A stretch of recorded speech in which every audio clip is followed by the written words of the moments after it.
گفتوگۆی ڕووداوەکان ڕوودا و پێشهاتەکان گفتوگۆ دەکات. گفتوگۆی ڕووداوەکان بەرنامەیەکی سیاسیە هەموو ڕۆژانی چوارشەممە کاتژمێر 11 پێشنیوەڕۆ پێشکەش دەکرێت. گفتوگۆی ڕووداوەکان هەفتانە لەسەر ڕوودا و پێشهاتەکان گفتوگۆ دەکات.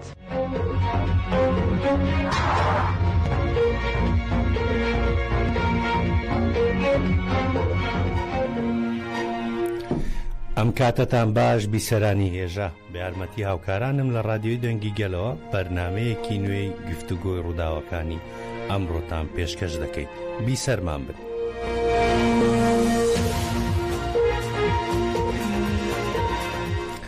لە دەستپێکدا تەوەری گفتوگۆی ڕووداوەکانی ئەمڕۆمان باس دەکەین. گفتوگۆی ڕووداوەکانی ئەمڕۆ لە دوو تەوەری سەرەکی پێکاتوە. تەوەری یەکەمیان دامەزراندنی یەکەم ڕێکخراوی ڕاگەیاندنی کوردستانیانی دەرەوەی کوردستان کە لە ڕۆژانی 19 و 20 مانگ لە شاری ئالست بەڕێوە چوو. لەسەر ئەم مژارە گفتوگۆ لەگەڵ بەڕێز دیار عەزیز شەریف دەکەین، ئەندامی دەستەی بەڕێوەبەری کۆمیتەی ئامادەکاری کۆنفرانسی یەکەمی کۆلێکشنی ڕێکخراوی کۆلێکشنی کوردستانیان لە دەرەوەی وڵات. دوا بە دوای ئەوە دۆسیەکمان دەبێت لەسەر 127 ساڵەی یادی دامەزراندنی ڕۆژنامەگەری کوردی. دواتر دووبارە دۆسیەکی ترمان دەبێت لەسەر گرنگترین هەواڵە ناوچەیی و جیهانیەکان کە لەمڕۆدا لە ڕۆژنامە و گۆڤارە جیهانی و ناوچەیەکانی ڕۆژهەڵاتی ناوەڕاست بڵاو کراوەتەوە. دوا بە دوای ئەو دۆسیەکی تایبەتمان دەوێت لەسەر گرژی نێوان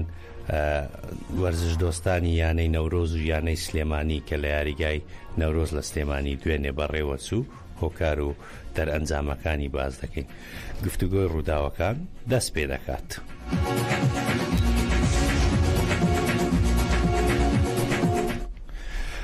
نوێنەرانی دام و دەستگا و ڕێکخراوەکانی ڕاگەیاندنی کوردستان هەروە بەشێک لە کەسایەتی و ڕۆژنامە نووسان و ڕاگەیاندنکاران لە ڕۆژانی 19 و 20 نیسان لە شاری ئالستە وڵاتی بەلجیکا کۆبوونەوە. پرسی ڕێکخرا و هەم پرسی تایبەت پەیوەست بە ڕاگەیاندنی کوردی لە ئەوروپا تاوتێکرا. لە دەرئەنجامی کۆبوونەوەکەدا ئەنجامنامەی کۆبوونەوەی خەباتکارانی میدیایی کوردستانی لە ئەوروپا ئەنجامنامەیەکیان هەیە بێکەوە گەگری دەبن. دواتر دەچینە لای ئەندامی دەستەی بەڕێوبەری کۆلێکشنی ڕێکخراوە کوردستانیەکان لە ئەوروپا بەڕێز دیار عەزیز شەریف.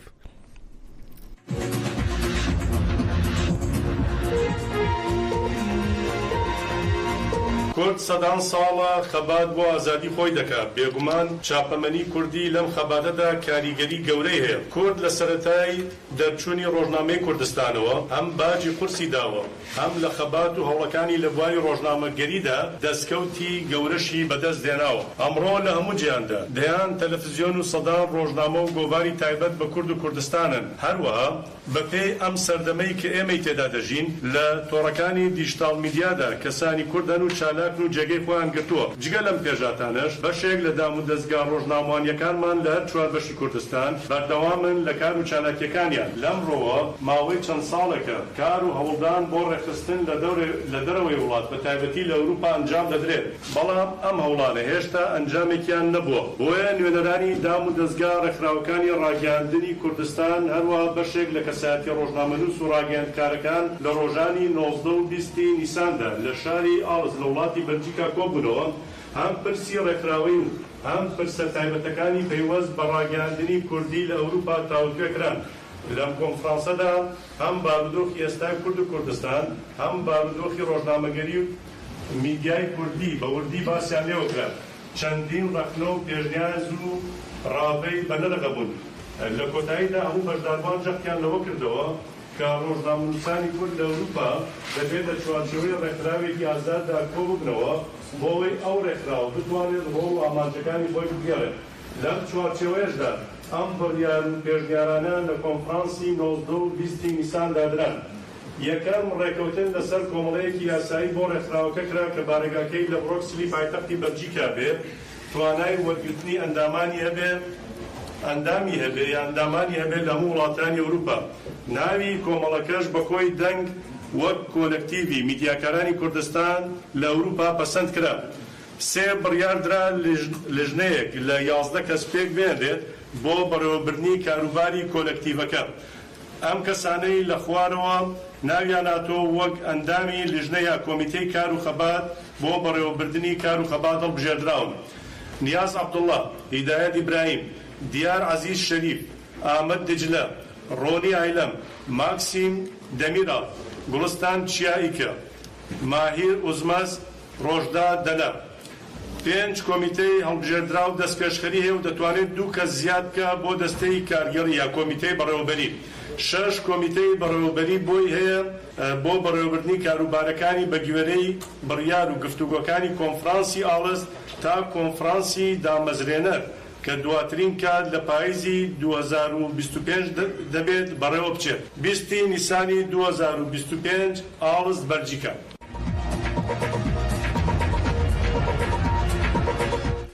بەڵێ بەڕێزان، کۆلێکتیڤی میدیاکارانی کوردستان ڕۆژی ڕۆژنامەگەری کوردیان پیرۆز کرد. کۆلێکتیڤی میدیاکارانی کوردستان لە ئەوروپا لەم هەفتەیەدا لە بەلجیکا دامەزرێنرا بە پەیامێک 22 نیسان ڕۆژی ڕۆژنامەگەری کوردیان پیرۆز کرد. میدیاکارانی کوردستان لە ئەوروپا بە بانگەوازی زیاتر لە 7 میدیاکار لە کۆبوونەوەیەکی دوو ڕۆژەدا بڕیاری دامەزراندنی کۆلێکتیڤی میدیاکارانی کوردستانیاندا وە لە 127 ساڵ ڕۆژی ڕۆژنامەگەری کوردیدا لە یەکەم پەیامی خۆیدا ڕۆژی 22 نیسان ڕۆژی ڕۆژنامەگەری کوردیان پیرۆز کرد. لە ڕاگەیەندراوەکەی کۆلەکتیڤەکەدا هاتووە لە ساڵ ڕۆژی ڕۆژنامەگەری کوردیدا بە پیرۆزکردنی ئەم ڕۆژە بە بڕیار و سەربڵندیەوە لەگەڵ ئەو ڕۆژنامەوانانە دەوەستینەوە کە دەربڕی دەنگی حەقیقەت و ستەم لێکراوانن بە قوربانیدان بە گیانی خۆیان دەنووسن بەشێکی دروست و پێنووسەکانیان بەکاردێنن. لە بەردەوامیدا هاتووە ڕۆژنامەوانی تەنها پێنووسێک نییە، هاوکات لە بنیادنانی سیستەمێکی دیموکرات و ڕووناکبیریدا هەڵگری ڕۆڵێکی مەزنە و هەڵگری پەیامێکی قوڵە بۆ پاراستی شکۆ و مرۆڤایەتی و ژیانی هاوبەش و ئاشتی و ئازادی. لە کۆتایی ڕاگەیەندراوەکەی کۆلێکتیڤی میدیاکارانی کوردستان لە ئەوروپا داهاتووە دایان ڕۆژنامەوانی کورد بەهۆی نووسین و فکر و هاوڵەکانیان گیراون، مەترسی لەسەر ژیانیان دروست بووە.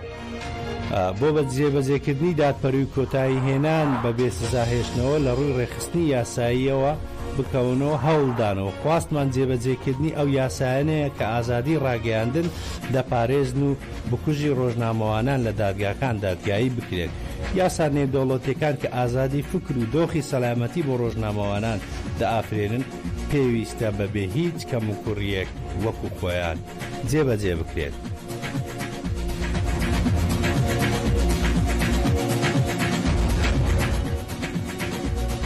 بەڵێ بەڕێزان، بۆ گفتوگۆکردنی زیاتر لەسەر کۆلێکتیڤی میدیاکارانی کوردستان بەڕێز دیار عەزیز شەریف لەسەر هێلی تەلەفۆن لەگەڵماندایە. بەڕێز دیار، زۆر سپاس کە میێوانی گفتوگۆ ڕووداوەکانی ئەمڕۆمانی. سڵاو کاک ڕەنزەری، سپاس بۆ ئێوەش بۆ دەرفەتا.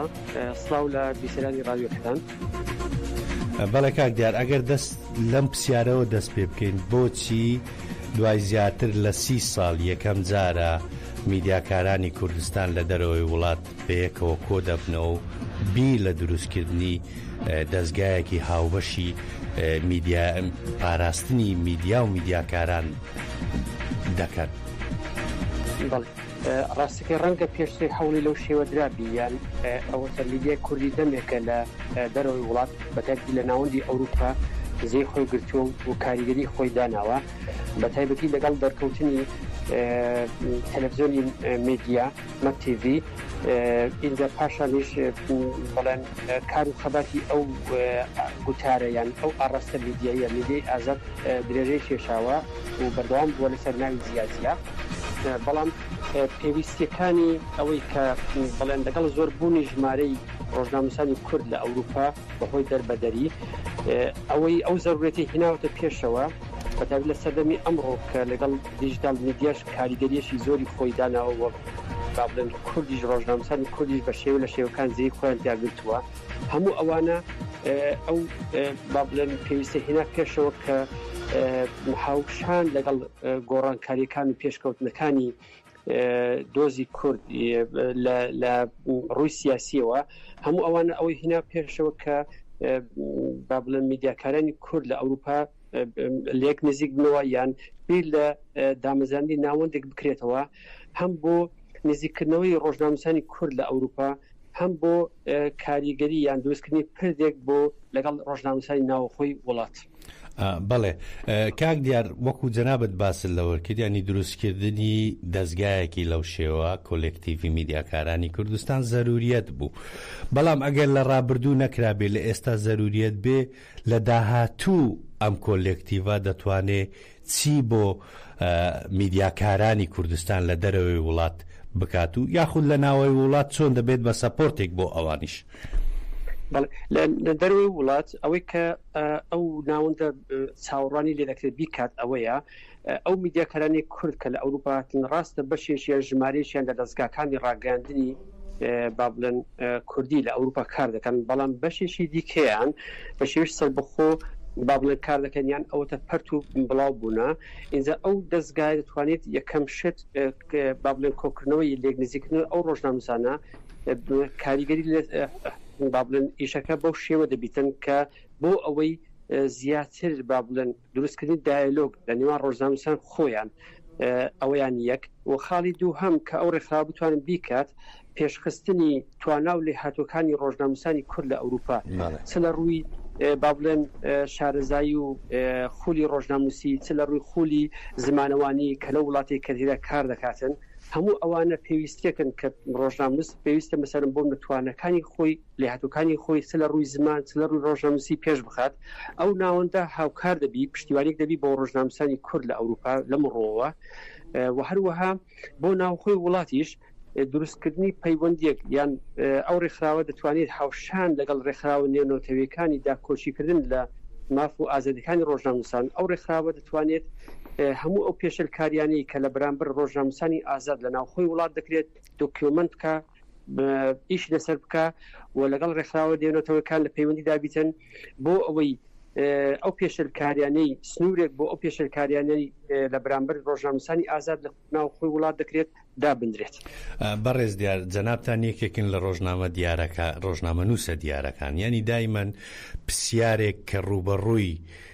ئێوە و هەموو ڕۆژنامەنووسان دەبێتەوە هەر کاتێک دەستگایەکی دروست دەکرێت ئەو دەستگایە بۆ بەرگریکردن بی لە چینێکی دیاریکرا و هەمیشە ڕوبەڕووی پارتە سیاسیەکان دەبنەوە یاخود پارتێکی سیاسی دەیەوێ هەیمەنە بەسەر ئەم دەستگایانەدا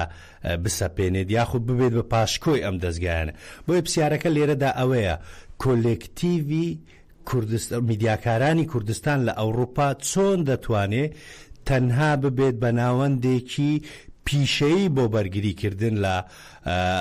میدیاکاران لە هەر چوار پارچەی کوردستان. بەڵێ ئەمە لەسەر ئەساسی ئەوە دەبی خۆی خۆت ئابەشت پێکرد ئیشەکە با بڵێن لەسەر ئەو بنەمایە کە ئازادی ڕادەبڕین ئازادی نووسین ئازادی بڵاوکردنەوە ئازادی بیکردنەوە بە بنەما بژیدێت وەربگیدێت اینجا لەسەر ئەو ئەساسە هەتا ئەو شوێنە حتما ئێمە تەلەڤیزۆنی حزبیمان هەیە کەناڵی تکەمان هەیە هەموو ئەوانە هەتا ئەو شوێنەی کە نەبێتە خەتەر لەسەر ئازادی ڕادەبڕین دەکرێت مەسەرەن کە لە خزمەت پرۆسی لە خزمەت دۆزی کوردبی لە خزمەت دۆزی نیشتیمانی بی با بڵێن ئازادی ڕۆژنامەنووسیش ئازادی لەگەڵیدا کۆک دەبێت بەڵام لەو شوێنەی کە دەبێتە مەسەرەن سنووردارکردنی ئازادی ڕادەبڕین لەو شوێنە با بڵێن دەبێت ئەو با بڵێن هەڵوێستشی ڕەخنەگرانەی لە بەرامبەر وەربگیردێت. اینجا لە ئەو کۆلێکتیڤە دەبێت خاوەنی ئیرادیشی سەر بخۆی بی ئازاد بی و لەسەر ئەو ساسی ئەوەی میدیای پرۆفیشناڵ و میدیای ئازاد بە بنەما وەربگریت. بەڵێ بەڵێ کاک دیار ئەگەر پرسی ئەوە بکەین کاک دیار ینی لە ڕۆژانی 22 نیسان ڕۆژی ڕۆژنامەگەری ئێوە بەیاننامەیەکتان بڵاو کردوتەوە لە یەکەم بەیاننامەتەندا لە بەشێکی بەیاننامەکەتەندا پشتگیری تەواوی ڕۆژنامەنووسانی ماف پێشێلکراوتان کردیە دەکرێت بپرسیم بۆچی؟ بێگومان لەبەرەوەی چونکە ئەو ڕێکخراوە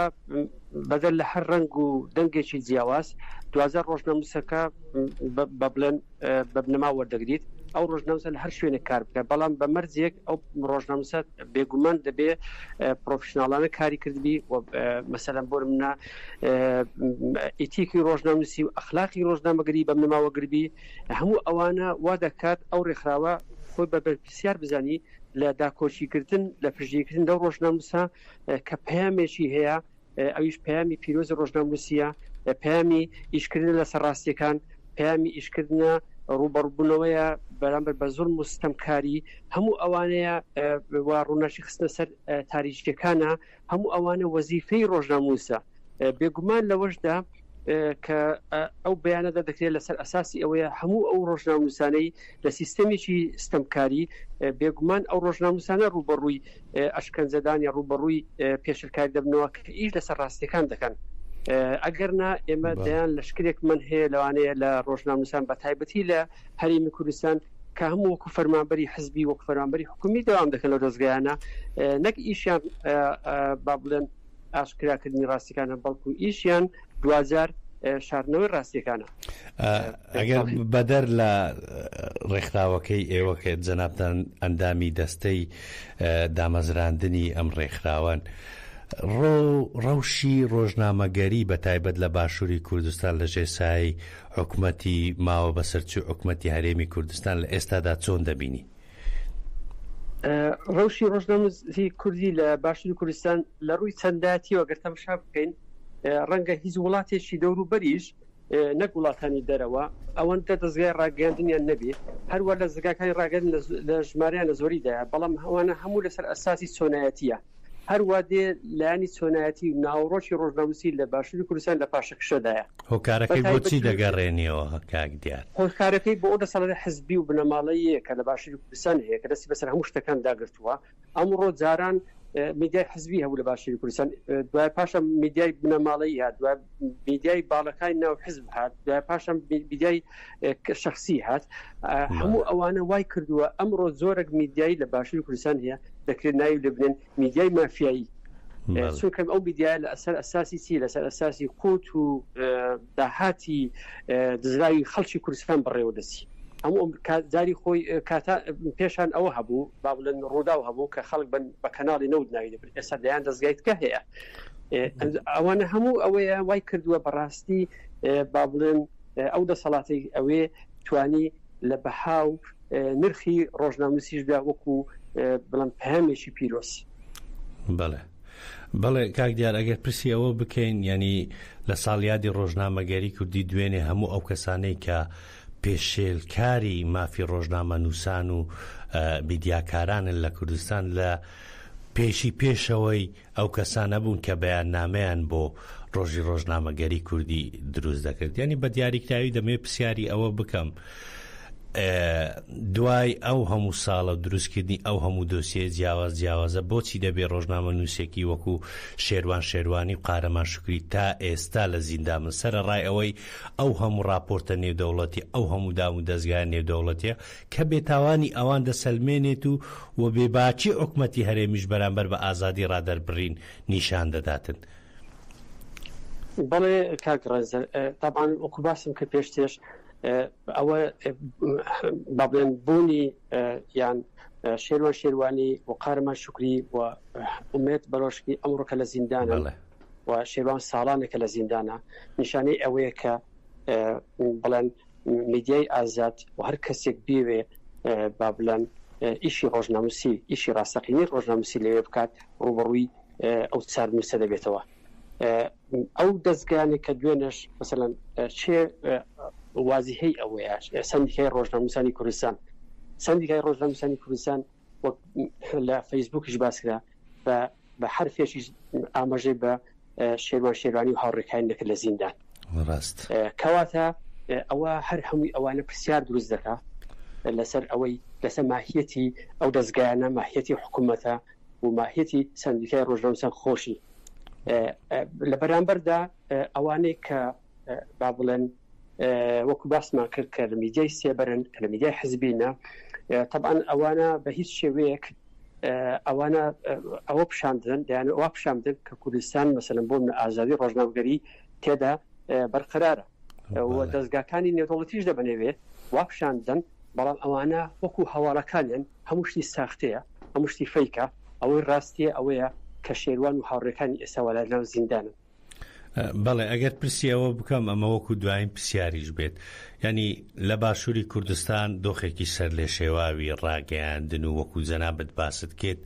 لە ڕاگەیاندنی حیزبی بۆتە ڕاگەیاندنی تاکە کەسی و مافیایی ئێوە وەکو کۆلێکشنی میدیاکارانی کوردستان لە دەرەوەی وڵات بۆ ئەم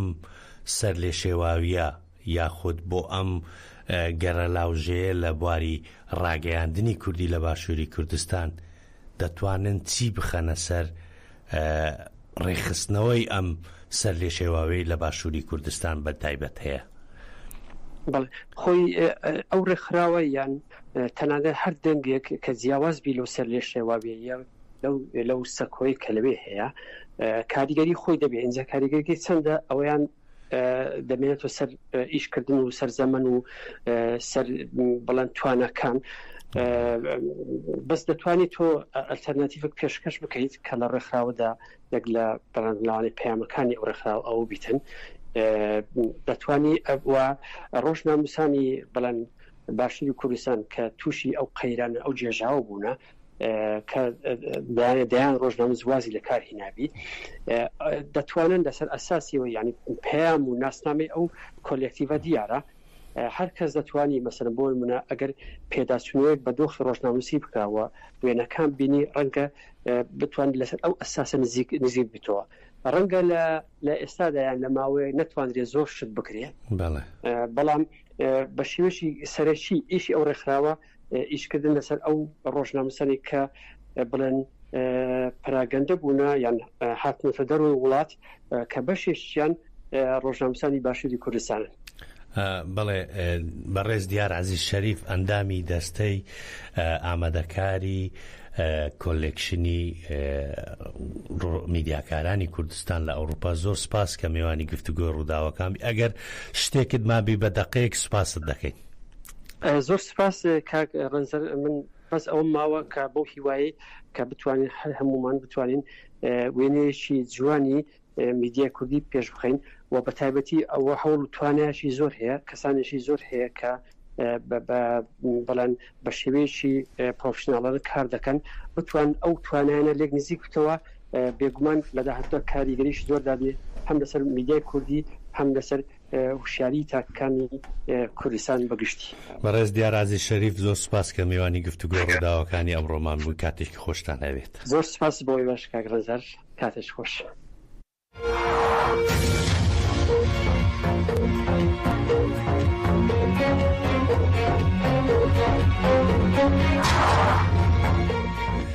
بەڵێ بەڕێزان سەردێری گرنگترین هەواڵی ڕۆژنامە جیهانی و ناوچەیەکانی ئەمڕۆ بەم شێوازەیە سەرەتا لە ڕۆژنامە ئینگلیزیەکانەوە دەست پێ دەکەن ڕۆژنامەی تەلیگراف دەڵێت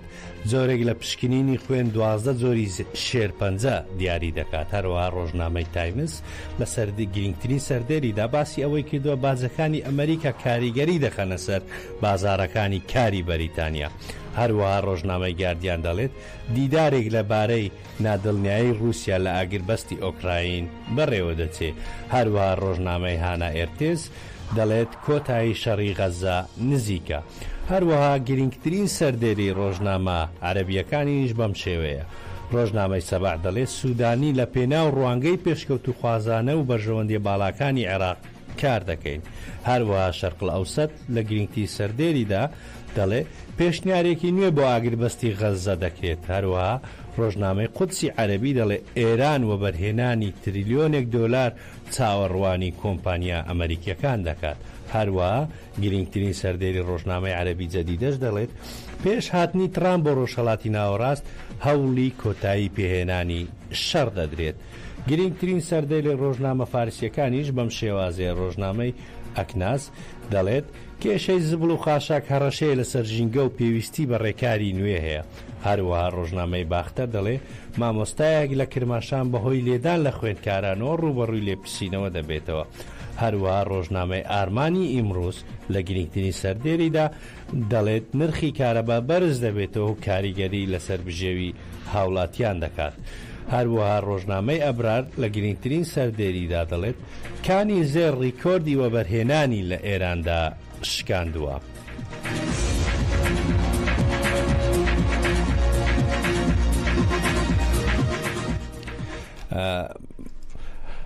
بەڵێ بەڕێزان 127 ساڵ بەسەر دەرچوونی یەکەم ڕۆژنامەی کوردی تێپەر دەبێت، بەڵام دەسەڵاتدارانی باشووری کوردستان و زۆنی مەترسیدار بنیاد ناوە بۆ کاری مەترسیداری. ڕۆژنامە و ڕۆژنامەگەری کوردی ڕۆژێکە لە 22 نیسان لە هەموو ساڵێکدا یاد دەکرێتەوە، ئەمەش بە بۆنەی ساڵیادی دەرچوونی یەکەم ڕۆژنامەی کوردی بە ناوی ڕۆژنامەی کوردستان کە لەلایەن میقداد مەدحەت بەدرخانەوە لە قاهیرە لە ساڵی 1898 دەرچوو. هاوکات ئەم ڕۆژە بە ساڕۆژی دامەزراندنی سەندیکای ڕۆژنامەنووسانی کوردستانیش دادەندرێت کە ئەم سەندیکایە لە ساڵی 1998 دامەزرا. 127 ساڵ پێش ئێستا لە ڕۆژی 22 نیسانی ساڵی 1898 یەکەمی ڕۆژنامەی کوردی بە ناوی ڕۆژنامەی کوردستان ژمارەی یەکی خۆی لە شاری قاهیرە پایتەختی میسر دەرکرد. لە نێوان ساڵانی 1898 تاوەکو ساڵی 1902 زاینی 31 ژمارەی لە ڕۆژنامەی کوردستان لە چەند شوێنێکی جیاواز لێ دەرکرا. هاوکات هەر لەم ڕۆژەدا لە ساڵی 1998دا سەندیکای ڕۆژنامەنووسانی کوردستان لە باشووری کوردستان دامەزرێنرا.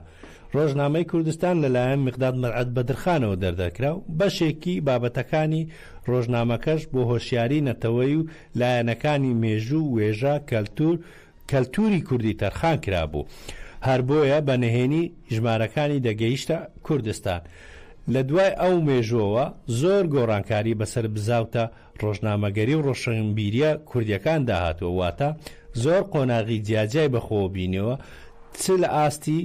چ لە ئاستەنگ و چ لە دەوڵەمەندی فکری دەستگاکان کاریگەری پارچەکانی کوردستان لەسەر هەموو بوارەکانی ڕۆژنامەگەریدا ڕۆڵ و کاریگەری خۆی هەبوو بۆ پێشخستنی ڕەوشی ڕۆژنامەگەری کوردی بە شێوازێک کە ڕۆژنامەگەری کورد پێی بنێتە نێو ڕۆژنامە و میدیا و گۆڤار بڵاو بکاتەوە پێگەی ئەوروپی و جیهانیەکان. هەر بۆیە ئەو هەنگاوە لە چوار دیواری سنوورەکانەوە هەنگاوی ناوە بەرەو کیشوەرەکان. بەڵێ بەڕێزان، ئەمە دەمانگەێنێتە ئەو ڕاستیەی لە دوای 127 ساڵ لە یەکەم دەرچوونی ڕۆژنامەی کوردی هەتا ئێستا هێشتا دەسەڵات خۆی لە ئەقلیەت و کەلتوری داگیرکەر و پاک نەکردوتۆ نەیتوانیوە ببێتە پشتیوانێکی ڕاستەوخۆ بۆ گەیاندنی ڕاستی و حەقیقەت، بەڵکو تەنها خۆی لە چوارچێوەی شاردنەوەی ڕاستیەکان و ڕێگری لە دەستخستنی زانیاری و پێهەڵداندا هێشتۆتەوە، بە تایبەت لە ناوچەکانی دۆک و بادینانی کردوتە زۆنی مەترسیدار بۆ کاری ڕۆژنامەوانی لە باشووری کوردستان.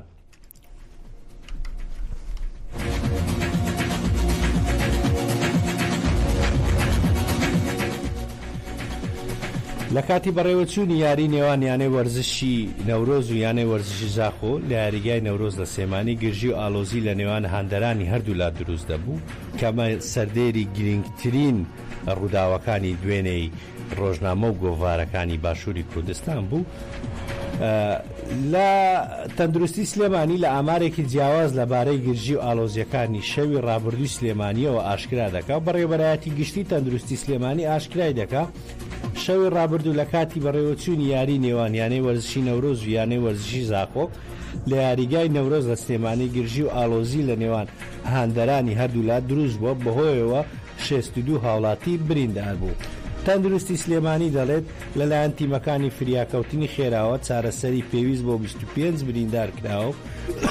ببورن. لە شوێنی ڕووداوەکە لە یاریگای نەورۆز 27 برینداریش بە ئەمبۆلانس گوازناوتەوە بۆ نەخۆشخانەی شار و 10 برینداریش لەلایەن کە سوکاریان هێنراون بۆ نەخۆشخانە. باسی لەوەش کردووە دوای ئەو ڕووداوە لە سەرفەرمانی بەڕێوەبەرایەتی گشتی تەندروستی سلێمانی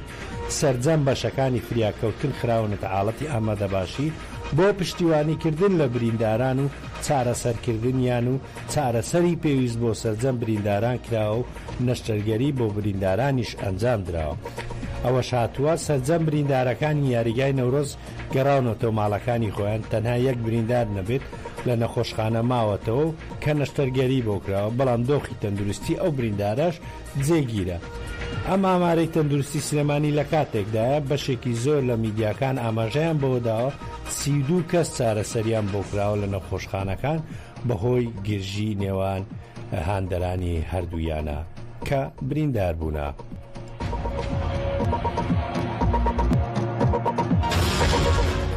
بەڵێ بەڕێزان، گفتوگۆ ڕووداوەکانی ئەمڕۆمان پێشکەشکردن. هەر شاد بن.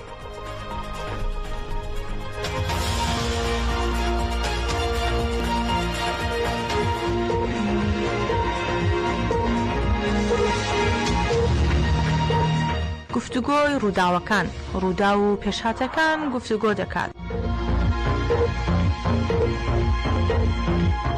گفتوگۆی ڕووداوەکان بەرنامەیەکی سیاسیە هەموو ڕۆژانی چوارشەممە کاتژمێر 11 پێشنیوەڕۆ پێشکەش دەکرێت. گفتوگۆی ڕووداوەکان هەفتانە لەسەر ڕوودا و پێشهاتەکان گفتوگۆ دەکات.